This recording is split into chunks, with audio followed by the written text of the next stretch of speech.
So I hope you're having a productive week so far. Time's flying when you're having fun. I'm having lots of great meetings and I'm really enjoying the week. I'm enjoying the experiences and I'm enjoying meeting with a lot of you. Thank you very much for joining us on this second Digital Transformation Accelerated. It's really great to see so many of you logged on. Thank you, Ewan, for joining us today again. Before we start, and for those of you who did not attend the first session, I wanted to briefly share a little bit about Ewan.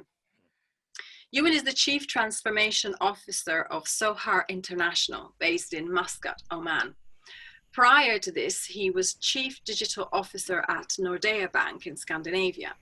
Recently, he brought in his entrepreneurial enterprise and passion, such as Royal Bank of Scotland and Nationwide and Reed exhibitions. Today, he will touch upon his extensive experience in technology and how the COVID crisis has seen significant rise in the use of technology, with industries evolving faster than ever before.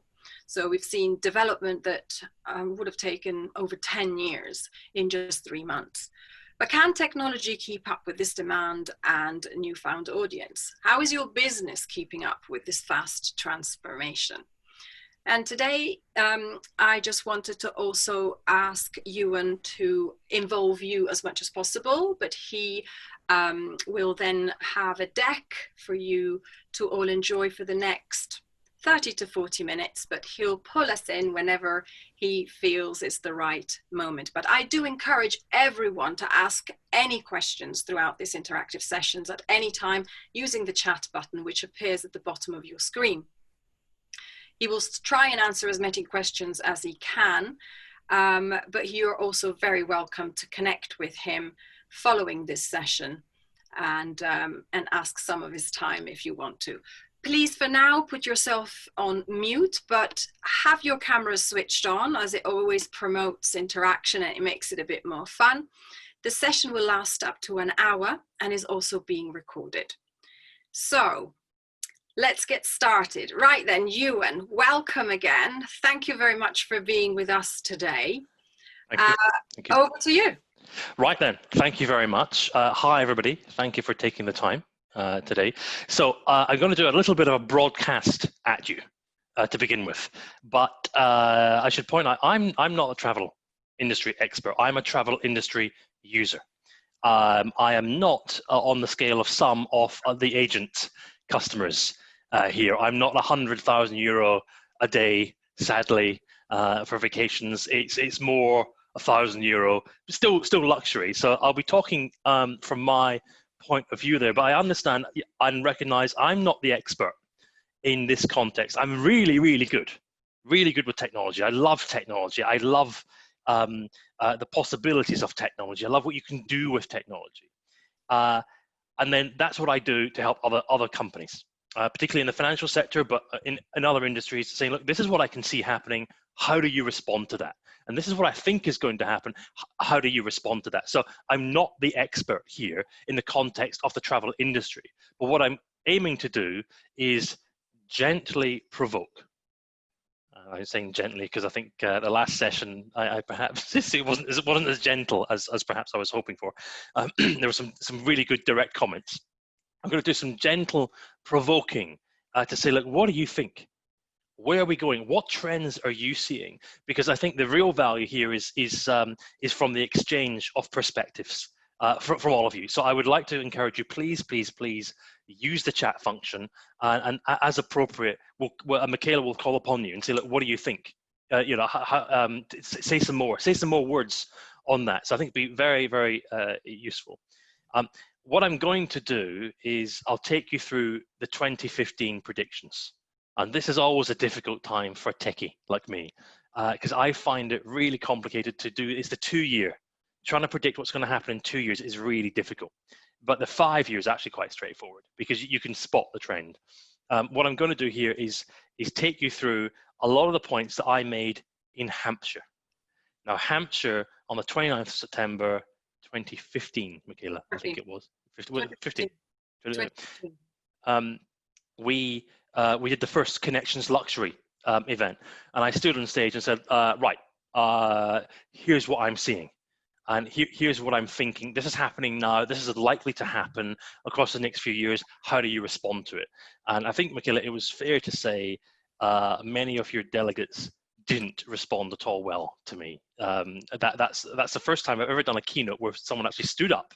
They were sitting down, they stood up from the back and went, no, no, you don't know anything. And I had to say, well, no, I don't know anything about travel. I'm just a user. But what I do know is about the technology. And that there was we had lots of, I think, constructive, generally speaking, discussions. So I'm going to go through the predictions. And then I'm going to talk to you about where we are now as a reminder, okay? Because we're all in this at the minute. And I know there's a COVID, yes, very strong issue of COVID, but I think COVID is only accelerating. It's just making things even faster. The CEO of Microsoft in April highlighted 2 months into the whole lockdown concept. He said we've seen 2 years of digital transformation in 2 months. That was back in April. Yeah, so I'll talk about this, but really I'm going to talk about where we are now, and then I'm going to ask you, okay, because I'm going to show you some trends that I can see coming, but then I would like to know, how are you responding to this? What are you doing to prepare for, and how do you react to what I'm saying? I think, okay, if I begin then, Micaela, so we go that way. Your video is a little bit funny in the sense that you're coming across perfectly well. The video is just jumpy a bit. So apologies for everyone. It's jumpy. Just technology. Yeah, you just jump. So we see you in a position and then... Are you sure it isn't me jumping? I don't think so. I think there is very little that you can do, but if the sound gets funny, then I'll let you know. Let me know about the sound. Okay, I shall try and stay, no, I won't move my lips, ladies and gentlemen. Okay, look, as long as you can hear me, I think that's better, and if necessary I can turn my video off. It could be the children on the Xbox and the console. Now I made sure I've got a wired connection. Let's see how we get on. Okay, right, I'm going to bring up my little deck here, guys, and let's go here, and I will touch upon some of the points I made yesterday. Was it yesterday or the day before? The day before. It was the day before, Tuesday. Day before. Yeah. Here we are. Share screen. And look, please tell me how you're reacting. But here, let's go for here we go. My little predictions here, right? So this is back in. Yes, keynote. There we go. So you're hopefully seeing share. Now you're seeing my screen, right, guys? Yeah. Thank you. This is what we all have to do nowadays, isn't it? Can you see it? Right. Even the techies. Can you see it? Right. Okay. Look, I'm going to go through the predictions here. I'm not looking at chat at the minute. Okay, but we'll come back to that because I want to just take you through these predictions so you see where we were in 2015. Okay. So prediction number 1 here was inspiration will start from the mobile phone. Okay, and there were audible breaths in 2015 when I said, look, it's going to start. Look at this. Do you recognize this is an iPhone? Oof, 5, 6, or something. That was the most modern iPhone at the time. There, look, and you wouldn't even give one of these to your children nowadays, right? It's just too slow. But inspiration starts with the phone. That's where we were. Okay, and back in 2015, I said, look, I think we're going to see more people beginning to use their phone to start that journey, mentally. Oh, why don't we go here? Why don't we go there? And I was touching upon social. I will talk about social in a minute, but I was touching upon that. Yeah, it starts with your phone, from photos, from websites, and so on. I think this has only just got even more pronounced, but I would very much welcome. I don't understand yet how that works with our agents. Okay, in the audience. But when I'm talking to our suppliers, to our hotels, inspiration for the vast majority of, I think we were calling them affectionately, Joe Schmoes, of which I counted myself one of them, right? I don't have a travel agent, a proper travel agent.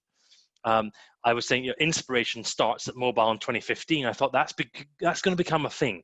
I think we can agree that is certainly the point of view there. Prediction number 2. Customers will start to order from any restaurant via phone. And this was, again, quite a difficult one to talk through because we were beginning to see the launch of food delivery services via mobile. If you remember back in 2015, we were beginning.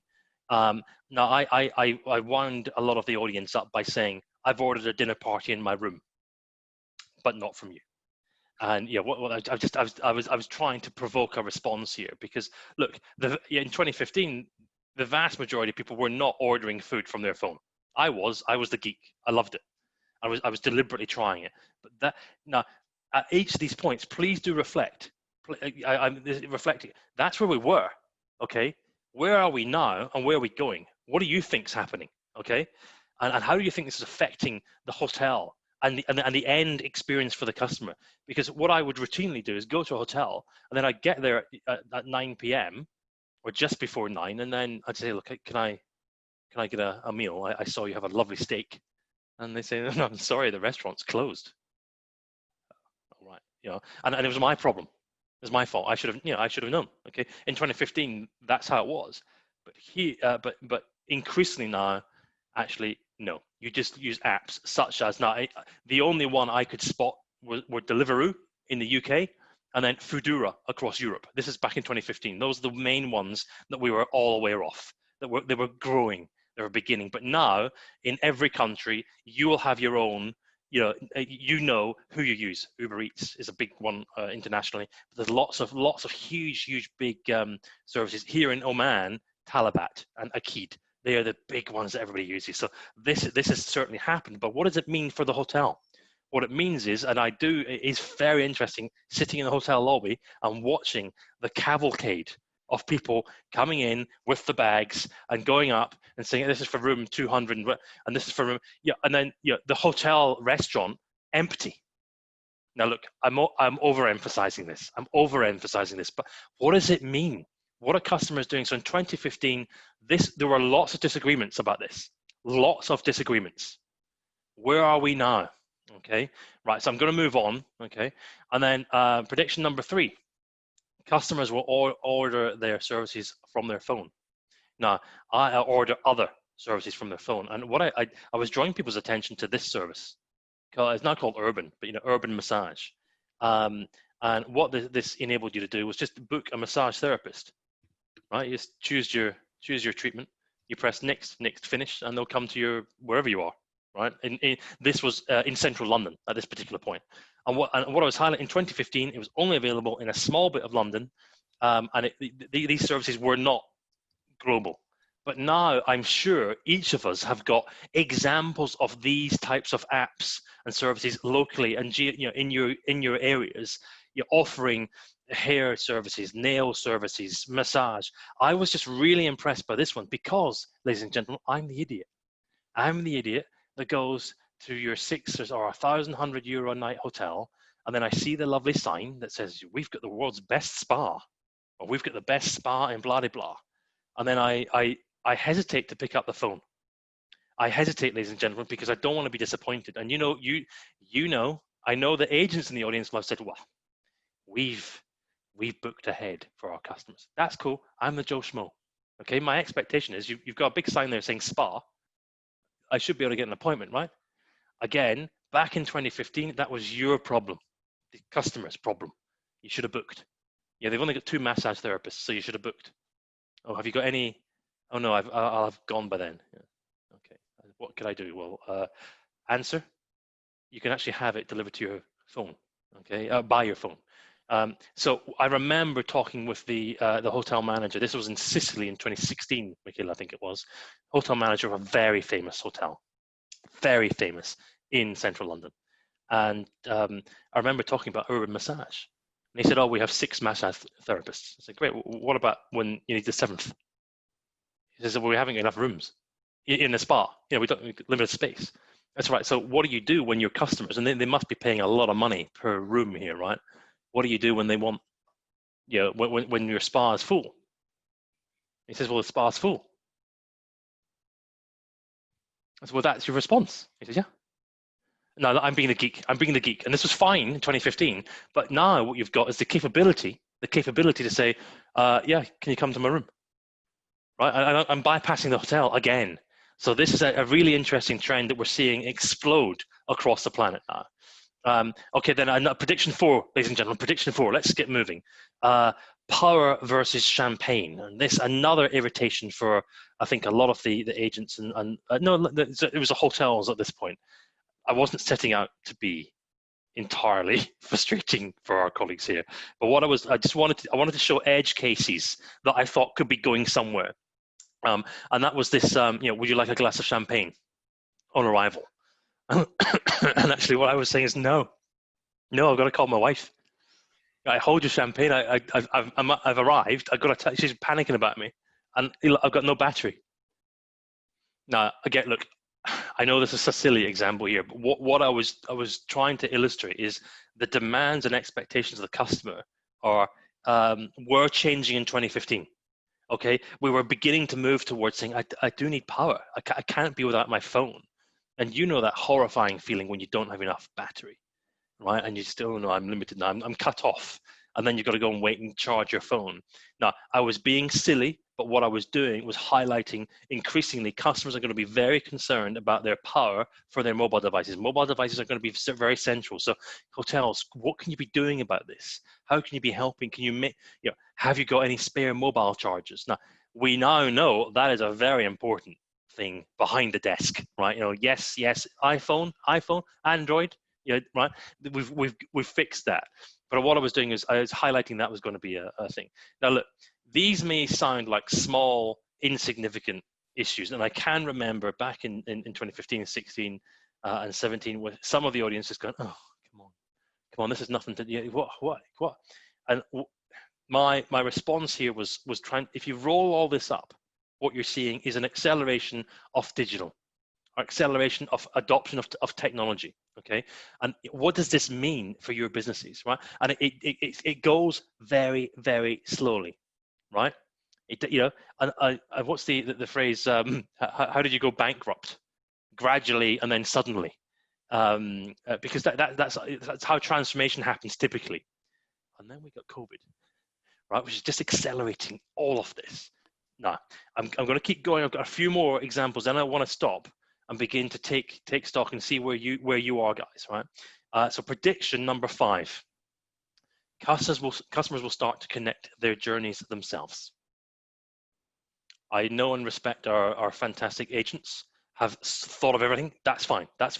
Okay, I'm not talking about your specific business here necessarily, but what I'm seeing is routinely in the business day, pre-COVID, and during COVID perhaps, the phone, that drives everything. Okay, I connect myself. Okay, even the guy that is spending 100,000 a night with our travel agents and our hotels and suppliers, she is accustomed to ordering an Uber. Okay, they connect the journey themselves. So in 2015, I was highlighting a service in London had launched called Get Taxi. Uber was beginning to really grow. I remember, I think it was 2016. Was it Abu Dhabi in 2016, Micaela? That was the first time I'd used Uber outside the UK. And I was just astonished, ladies and gentlemen, because do you remember the time? I was able to actually use my British Uber account, my British credit card, in Abu Dhabi. I was in a restaurant with all of the Connections people, and I had to get back to the hotel early, so the bus wasn't available. So I sat there just going, I wonder. And I went, oh my gosh, Uber works. I pressed the button and said, call me a cab, and it said, yeah, 3 minutes. I'm like, oh my, what? And what with my UK?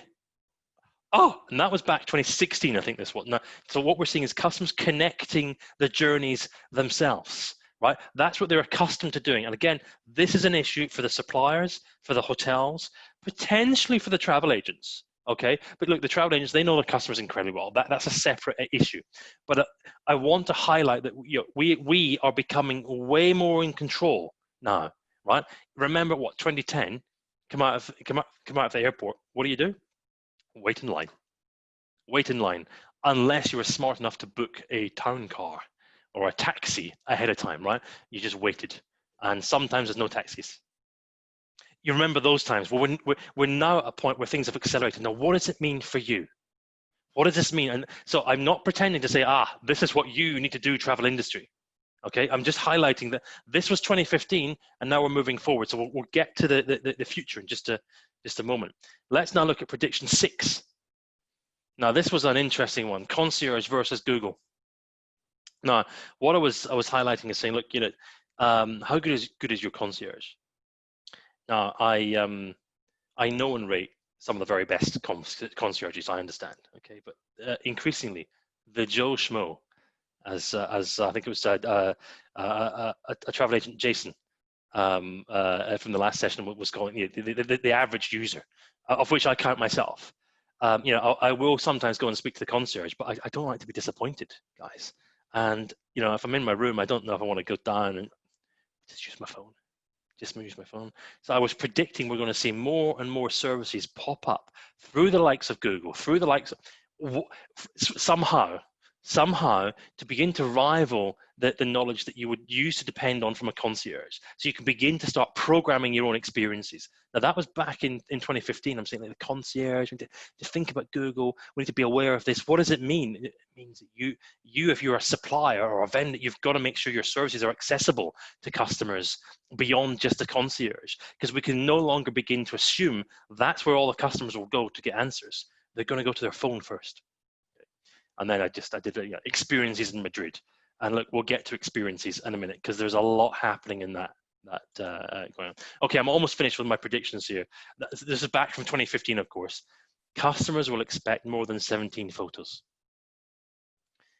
Again, this is not for the agents necessarily. Okay, what I'm highlighting here is the average customer is going to expect more than 17 photos, and I put this up here and said, look, here, this is the location. I didn't want to identify the hotel because at this point there was someone in the audience from said hotel.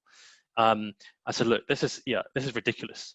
Let me go and look. See, is this all you've got? Okay, it's 696 euros a night, and you've got 17 photos to sell me your experience. I want to see more. Now that was back in 2015, and I was the idiot, ladies and gentlemen. I was the edge case idiot, and I know so. I was deliberately being the edge case idiot because everybody else on the planet seemed to be quite happy to just go, I'll try it. Okay, it's perfectly fine if you've got a really cool agent saying, I've been there, it's amazing, trust me. That's great. I don't have that. The vast majority of us don't have that. So when the suppliers, I've got 17 photos, that's not very helpful for me. So I was highlighting, we need to change this. We need to change that. We need to see video. We need to see tours. We need to see walkthroughs. And it's great to see some hotels really have got this. Some suppliers have got this. And we're now at a point whereby, if you don't have a video on your website, the opportunity to convert that customer drops dramatically. Because I want to see, I want to be sure, and it's easy. Back in 2015, our phones weren't that capable. Before, they weren't that fast. Our internet connections weren't that good. Think of your Instagram usage. Think of what we see nowadays. Okay, and then that took me to the rise of social media, right? Prediction 8. I'm just talking, more and more people are going to use this. Back in 2015, it was an edge case thing. Some people were using Instagram. Maybe people use Facebook. It was a personal thing. It's fun. It was great. Connect with granny, connect with your friends. But now 5 years on, this is a massive, massive industry. I don't need to tell you this. All right, we all understand the power of Instagram, right? The power of Facebook, and so on. Here's a Kempinski Muscat Instagram account. This is a huge aspect of the marketing activity nowadays. But what I'm highlighting is back in 2015, when I was talking about social media, a lot of our the audience were simply going, that's not relevant for my customers. It's not relevant for my my high net worth customers. They always come to me. And it's not relevant for the hotels going, it's not relevant for us either. And what I was saying, look, I'm not trying to be right. I'm just saying more and more people are using this. The phones are getting better. People are going to adopt this. What does it mean for you? And now if we go forward to predictions here for the future, we'll come to that. And then a comment. I was just also commenting saying, look, it's 2015. I remember actually standing on stage saying, it's 2015. Can you not see the wood for the trees here, guys? Right? And what I meant was the math test. Okay, the luxury laundry math test, and this used to it winds me up every time. And I'd like, yeah, I always address the hotel. I would say, if you're a hotel, you put your hand up, please. What are you doing about this? I remember speaking to the guy from Rocco Forte. I was sat having lunch with him. And he said, "Yeah, you're right. We just haven't, we haven't really." I said, "It's €1,000 a night I'm paying you. I don't got to pay for the experience." Now, ladies and gentlemen, this is my experience here. I was helpfully corrected with my maths when I was on vacation here, because I had to make sure I came to Connections looking smart. And I was on vacation the week before, and I took the dirty clothes in the suitcase, and I had them washed at the hotel. Okay, and then I came to Connections, and it was €600 a night. And you can see here, I calculated it was 53 and a half for all my jeans, my polo shirt, and my underpants. Ladies and gentlemen, there was, there you go, 4 underpants. There we go. And I calculated the whole thing came to 53, and they went, "No, you got it wrong. Right? This is luxury." They calculated it. They said, "No, it's 58." Okay, all right. Why is this still a problem? That was okay, technically this was actually 2016, but it was still going on. We've still got this, guys. We've still got this. What is this? Right, and then tediously making me sign for everything. Okay, this is still a problem at the highest hotels. Okay, it's really interesting that if you go to an all-inclusive, and I don't even know, Micaela, in these luxury events, if I'm allowed to use the phrase all-inclusive, right? Because that's certainly quite far away from general luxury, right? But having to, every time I want to buy an ice cream for the child, buy a Coke, buy this, buy that, piece of paper, have to sign, piece of paper, have to sign, and it's around my neck, I'm trying to have a vacation, and oh no, I've got to, excuse me, can I sign? Because I now need to move 200 meters over there. Okay, so can I sign? Can I close that account out, please? Okay.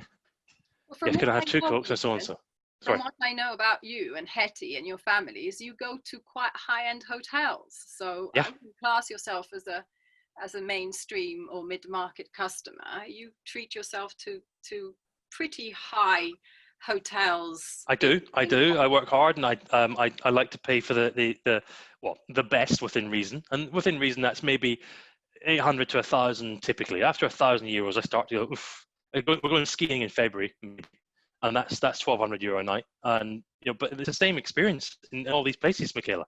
Like, what are we doing here? And I can't contactless. Like walking around normally in McDonald's, I can just go paid.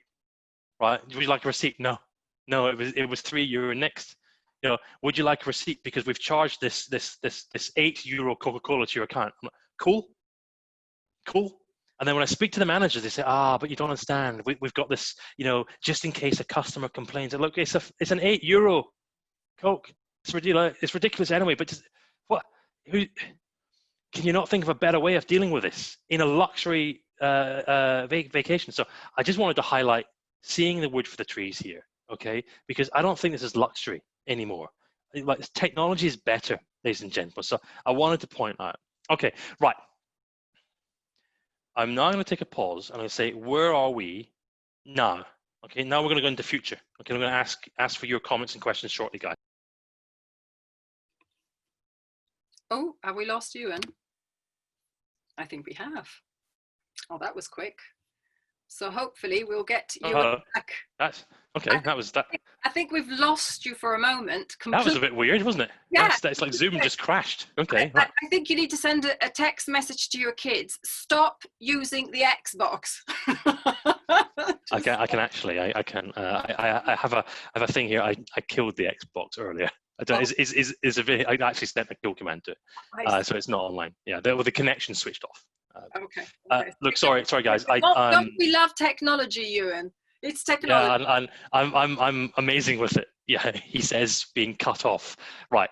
Sorry about that. Let me. I wanted to say, where are we now as a globalized society? And then let's get into some conversation. You've been very patient, everybody, and I'm hoping. I haven't looked at the chat yet. I'm hoping we've got some good questions or comments, because I'm relying heavily on you guys. But let's now. I'll finish off my my little bit here. Okay, so here's my little keynote here. Right, so where are we now as a globalized society? So I just want to remind us all, what is for the Joe Schmo. I love that comment there from Jason from last time. For the Joe Schmoes, for all of us, where are we now, generally speaking? Okay, and I'm talking about the travelers that can afford to fly. Okay, the ones that are you know, that can spend a bit of cash here, right? The lower and middle classes in particular, I'm talking about, right? Because it's even more pronounced with the luxury. So, okay, so the average customer, okay, right? I just want to remind us where we are today. The average customer expects a taxi in 3 minutes. Okay, after 3 minutes, we start to get a bit annoyed. Okay, after 10 minutes, that at least we can see it. As long as we can see it, that's good. Okay, but in 3 minutes, that's average globally. Look, I'm not talking about some particular countries and so on, but generally speaking, this is where we're all at. Okay, if you've got an Apple iPhone in your pocket or a reasonably good Android handset in your pocket, this is what you expect globally. Okay, we're expecting globally a pizza to be delivered wherever you are, right, in 15 minutes. That's the norm. Okay, that's the norm. I'm just right. This is where we are normally. Okay, by mobile. You can use the desktop, but by mobile. Okay, and I'm hoping we can all recognize this. Right, it doesn't matter where you are, as long as you're in some urban reality, you can get a pizza in 15 minutes from your phone. Okay. Groceries to your home within 60 minutes. Now, if you live near an Amazon distribution center, this is reality. In some countries, in some cases, here in Oman, this is certainly accurate. I can just not call the guy, but it's on Talabat. He's got click, click, click, say what you want, and the guy brings it in 60 minutes. Really cool. But generally speaking, this is about, you know, some people are still using desktop to book, you know, but groceries to home within 60 minutes is realistic in many urban centers now. Okay. Search results in 0.3 seconds by mobile. Okay.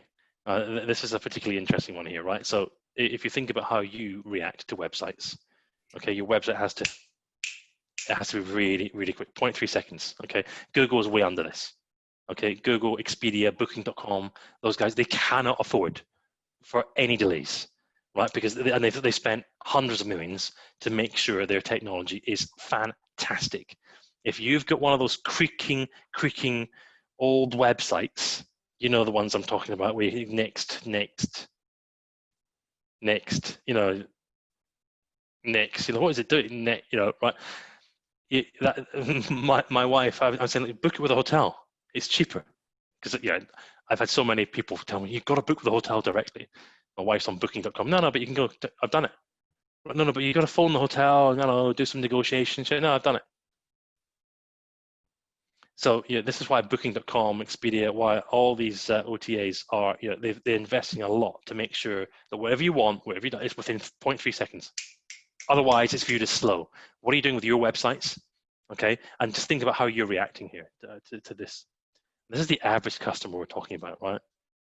Another interesting one here is content on demand by mobile, right? I think we all have our Netflix subscription, our HBO, or whatever, okay, or Apple Plus or the like on our phones, okay? And it's really interesting watching how my children are reacting when we get to the Anantara in Jebel Akhtar here in Oman. You know, they've got, I don't know, 16 videos. The Disney Channel wasn't working.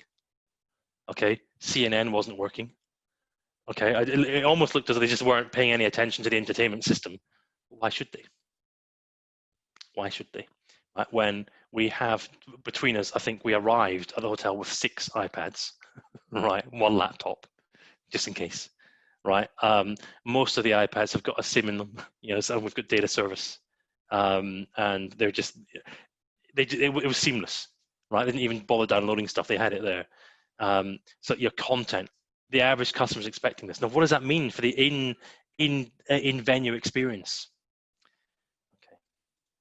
And then here's another one. The average customer expects never to stand in line. Never to stand in line. Now, look, there are exceptions, especially if you're British. Okay, if you've got a British passport, you absolutely love standing in line. You'll sit there fuming, You can be going, you'll be fuming, but you will stand in line. But look, what I'm highlighting here is routinely customers are looking for ways. We don't have the patience nowadays, right? We are not going to wait. Now, I know our agents have already phoned ahead to make sure the manager is there to say hello and welcome. That's fine. I'm not talking about that particular issue. I'm talking about that same individual. You're looking after them to make sure that there is no issue. That's fine. I'm talking about the rest of the marketplace here, okay? But at the same point, it does affect agents, okay? Because you can't afford for there to be any standing in line. And then here's an interesting one here. This is a debatable one, okay? The average customer expects never to pay with cash. Now look, this is not entirely watertight, this particular one. I know, because of the particular geographies, right? But if you look in the UK, if you look at in the Nordics, if you look at many countries now, the assumption is I pay with my phone, okay? Or I certainly am paying with credit card. I'm tapping or I'm paying with card. I don't want cash. I don't care about cash. Now, there are issues, there are problems, especially tipping is a real thing, especially in America, right? But your cash you should expect to see people. I don't want to deal in cash. I don't have a problem with cash. I don't want cash. I just want to pay by card. And routinely, we're seeing the marketplace reacting to that. You'll have seen these tiny little small credit card terminals that taxi drivers. They're about this size. I don't know if you can see it, right? And it plugs into the top of your phone, right, from Square or whatever, right? And that allows you to accept cards. Okay, because if you're running experiences, if you're running a gelato stand or a gelato experience, how much? Oh, €200. Okay, where's the ATM? I need to go and right. I don't want that, and our agents will already know this. They want this stuff to be seamless. But what are you doing to ensure that all of your services and all the services that customers are coming into contact with are seamless? Okay, because this friction, we are increasingly becoming absolutely intolerant to it. And then today, the average customer expects immediate resolution to any query. Right now, I mean immediate resolution to, hey, what time is the restaurant open? Right? Don't tell me you don't know. This is basic stuff, right? But maybe 5 years ago, we might have said, oh, do you know? Oh, could somebody else find out for me? Okay, but nowadays, I'm expecting to know that. I had an issue at the Intercontinental here in Muscat. I came for a conversation with the company I'm working with, and I was staying during Ramadan. Ramadan had just started the day after I arrived, and I went to the front desk and said, "Excuse me, how do I get food? I just arrived, and what are the timings?" The chap behind the desk went, I'll just, I think it's, I said, does anyone else know? I could see the duty manager going, what's this? Duty manager comes over. I'm like, yeah, just wondered when I felt rather awkward, asking, when is it room service or when's the restaurant open? And he goes, restaurant opens. Do we know when? Now look, I'm picking a very silly example here, guys. But what I was doing was going, come on, give me the answer. I'm the edge case. I know, but this is my service here. It's to say, look, we're going to have more and more of these challenges ongoing. Okay, right. So what does this mean for you? There we go. Travel agents, hotels, ground handlers, suppliers. I've had the privilege to meet many of you across the years at the Connections events, and it's really interesting discovering and understanding your businesses and how things work. But so what I didn't want to do is come and tell you, right, this is happening. You need to do this. You need to do that. What I was hoping is we could actually use the wisdom of the crowd here to understand, what do these things mean for you? How are you reacting? What are you seeing? And if Micaela, I have a question I wanted to ask you, but I'm going to press stop on my screen share there because I haven't looked at any chat. Where are we? What are you thinking? Because there is a question I wanted to ask you, but where should we? How should we begin? Go ahead. We've got 20 minutes. Great. So I think this is the right time to start. Right. And in Gotcha. both. Right. Thank you, everybody. Yeah. Thank you so much for your patience. What I was doing there was I was hoping to just trigger thoughts in your mind here, right? And you know, oh, what does that mean? Please hit me with any views, any questions that you've got around technology, because I'm hoping I should be able to give you a perspective on that. Now, what I'd like to do is talk about COVID. I'd also like to talk about the future here. So, comments and questions, please stick them into the chat. Right. Let's get going. But my first one is for Micaela, because we were talking the other day, and I found it rather interesting because you normally, no, I follow Micaela vicariously. I live through Micaela because she's always somewhere. You know, she's in Japan visiting 3 hotels. She's in Madeira. She's there. She's in Iceland. It's amazing. Yeah, that's because you have to visit hotels beforehand. But you, Micaela, was saying that you haven't been doing so much of that. Talk to me about that. Well, as you know, because of the pandemic, you couldn't for a while. Now restrictions are easing and you can travel.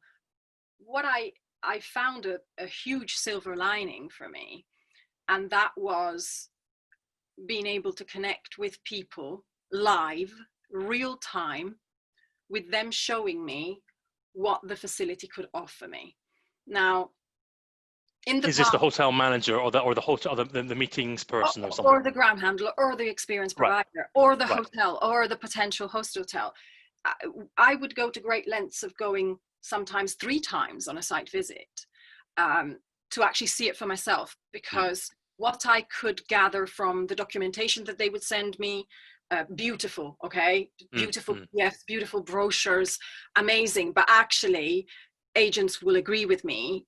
You know, they do the same for their clients, and for me, you guys are all my clients, so I can't afford to get you into a hotel or get you to do an experience that it hasn't been tested and trialed, and I had to, you know, to do it for myself. I'm not saying that technology will cut the live experience, but I don't think I'm exaggerating when I say that perhaps rather than doing 3 site visits, I might actually just do 1. And is that because you've done that Zoom walkabout? Yeah. You've got the lay of the land roughly, and have you then selected your hotel? You know.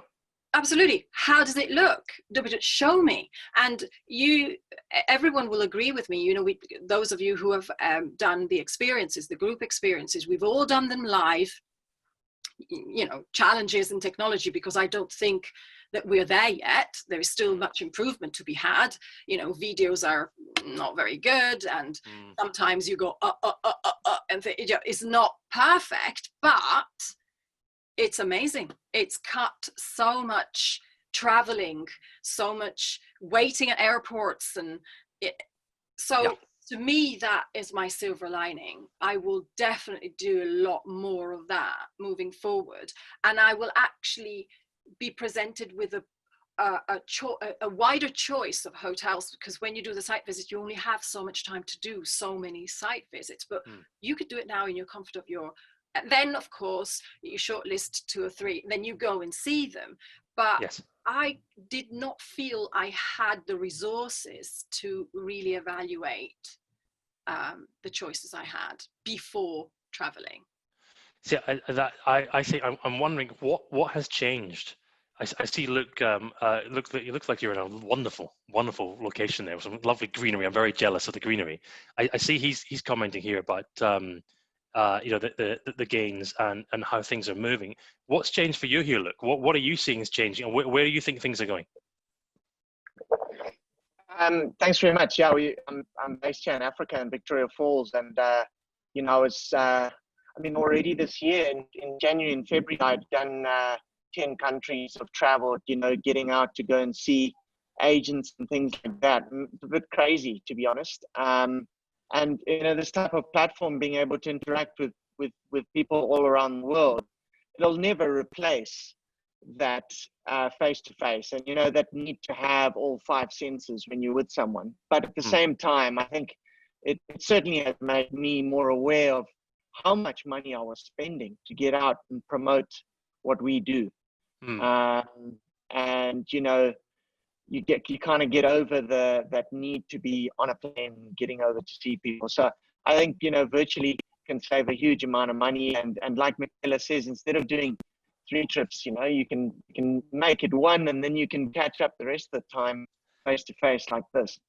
Are you doing many? Are you doing much? What kind of Zoom activity are you doing? Yeah, are people coming to you? Are they doing as Micaela is saying? Are they saying, hey, look, can you show me? Is that changing or? Yeah, actually, I think, Zoom is, even within country, we're talking on Zoom. Even if someone's down the road from me, we're talking on Zoom. It's just become that much more convenient as well. I'm actually sitting here in a pair of longs, but I would normally be sitting here in a pair of shorts, and I still look neat up top. And so I can have access to my home.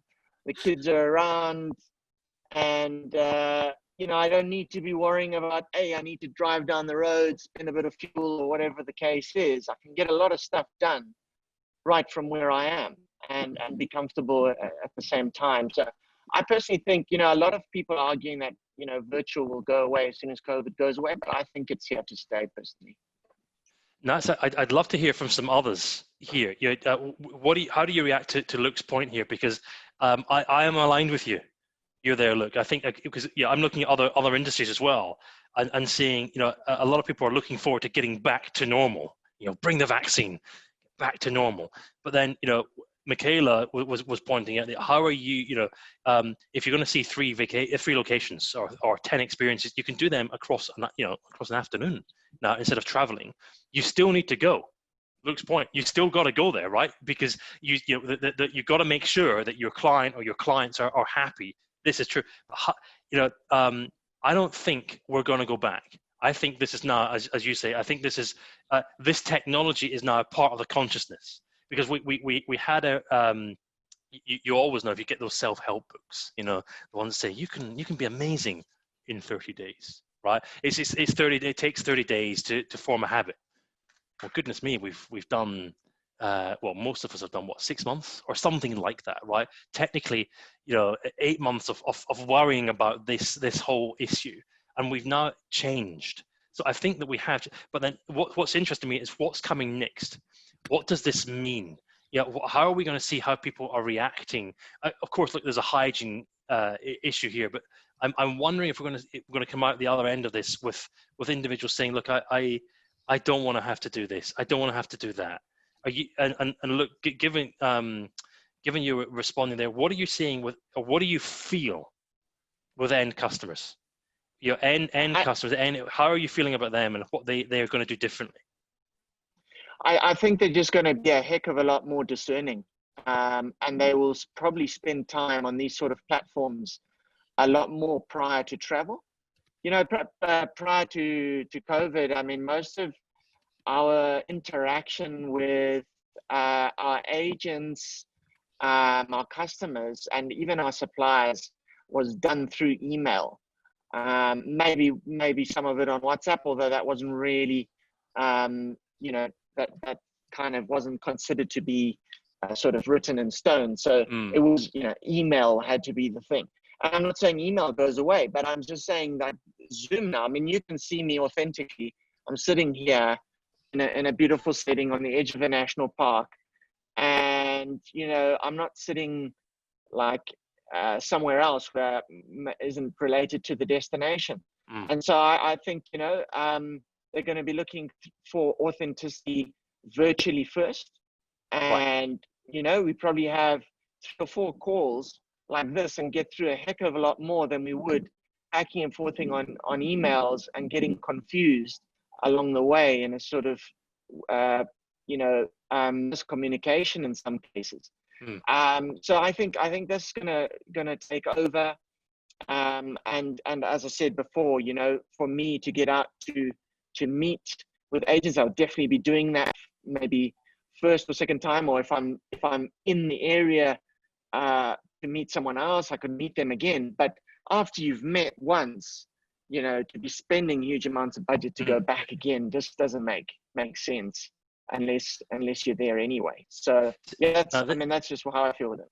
This is super interesting. Look, can I thank you so much for these great contributions, because what I think you're doing here is giving all of us pause for thought to think how you're working, because that's, I would imagine, how most of us in the room here are working, this type of activity. So I think that's changed here. But then what's interesting me is, what do we need our destinations, our suppliers, and our agents to be aware of and to be really actively thinking about, rather than just passively going, oh yeah, I'll just use WhatsApp. Look now, I'll WhatsApp it, because that's normal now. I'm wondering, what do we need to be aware of? Because, for example, for the longest time, I've been thinking hotels or suppliers, the ground handlers, the individuals saying, look, come on, this gelato experience is amazing. I'm wondering if you're pointing there on discerning. Look, I'm wondering, do we actually have to say, look, I want to see that. Show me the video. Don't show me the video that you produced, that you overproduced, from 3 years ago. Take me on the tour, or because I'm predicting that we're going to see a lot more need for personalized video. I'm spending 50K on this vacation. Show me where I'm going. But how do you react to that? Look, do you think that's a reasonable viewpoint? I think it's exactly right. I think, personality, particularly in the luxury travel, and particularly with what we do in luxury safaris, we're one of the most expensive trips that anyone can make in the world, and so we're just going to have to be that much more ahead of it. Of course, like you mentioned before, booking.coms and all of them out there, but for us, that's not really a competitor for us. When we're talking to someone who wants to spend 2 to 3 grand a night, they want, to know who they're dealing with and who they're spending their money with and how it's going to work and why we're different to anyone else. And so I think, like you say, real-time availabilities and being able to interact in this manner, to be able to show people around in destination, be producing videos on the fly. They don't have to be perfectly edited, but I could be out in a game park and I've seen an elephant, and here I am with the elephant. It is happening right here. So I think people are going to want to see that more and more, and that's discerning. And then, of course, the properties themselves, the camps and the lodges, it should be standard procedure that when we're staying there, that we move in, we show people around as you would if you were in the room yourself. No, again, I thank you, look, because this is, I was hoping we might be able to do this, and I really appreciate your assistance here, look, because you're helping me form my predictions and my views here, because I potentially would fall into that 2 to 3K a night, right? For a blowout safari, I think I would justify that. But here's interesting. Here's what I find interesting. I just look at myself, and again, I know I'm the edge case. I'm deliberately the edge case. Okay, back in 2015, I didn't like taking chances, right? I did, but now I feel COVID is allowing me to come into my own now to say, well, we should be allowed to ask, right? Because I think what I would end up doing is I would probably, and I am not the guy with an agent. I'm not the guy with an agent, and I know that agents make up a big business here, but I also want to keep on. I think that's okay. The whole agent thing, I think, is okay. I'm looking at the rest of the clientele here, of which I'm one of those Joe Schmoes here, and how we will make our decisions on properties and is by, I'll probably go first to the Richard Branson one and just have a look around that, right? Because that's all I know, and then I'll do my Instagramming. Then I'll do my video, and then I'll look, and if I come across your post, I'll begin to research. I'll be very discerning, and it's the video and that constant communication that shows me you're live. There's someone popping up on the website when I'm on your website saying, "Hi, have you got a question?" You go, actually, do you have elephants, right? I know I'm being silly here, look, but I think I think we're going to need to see a lot more. And you say it doesn't have to be brilliantly produced, but a lot more authentic, descriptions and showing this. I think the time of saying, there's our website, that was fine, and it's great for 5 years. No, I don't. And there's our 17 photos. 17 photos. It's amazing. right? And then you get there and go, well, it's not quite the same. You know, I won't make a decision based on the 17. So I think I'm interested to hear you, Luke, are preparing for this. I presume our other colleagues are beginning to think about this. Here's a question for you, Luke. I know we need to finish shortly, but Luke, have you got a videographer on site? Yes, sitting opposite me. Now, this is interesting. Tell us a little bit more about that. Well, so obviously when COVID hit, you know, we still needed to be able to communicate, and we're getting into a conservation space. You know, the biggest need here in Africa now without tourists. I mean, they were bringing in upwards of 60 to 70% of revenue that would drive conservation. So we needed to get the word out there somehow. And so we immediately engaged in ways and means to get that out there, obviously virtually. And yeah, as I say, I mean, social and live. Can you wave to the camera? He's waving. He's editing over there at the moment. That's live. And yeah, we're working on videos as we speak. For agents, for public consumption, for both. For anybody that, you know, that obviously there's different interest groups for the type of video material that we're producing. Wow. But it's all centered around either tourism or conservation. And I just think it's so important. You have to be able to tell that story. I mean, you know, that's not come from us necessarily trying to get an edge on our competitors. It's come from, you know, the passion for the area that we are living in and seeing the problems that are on the ground. And unless we get that message out, we can't be helped. So yeah, that's the reason behind that. Can I sorry, go on. Yeah.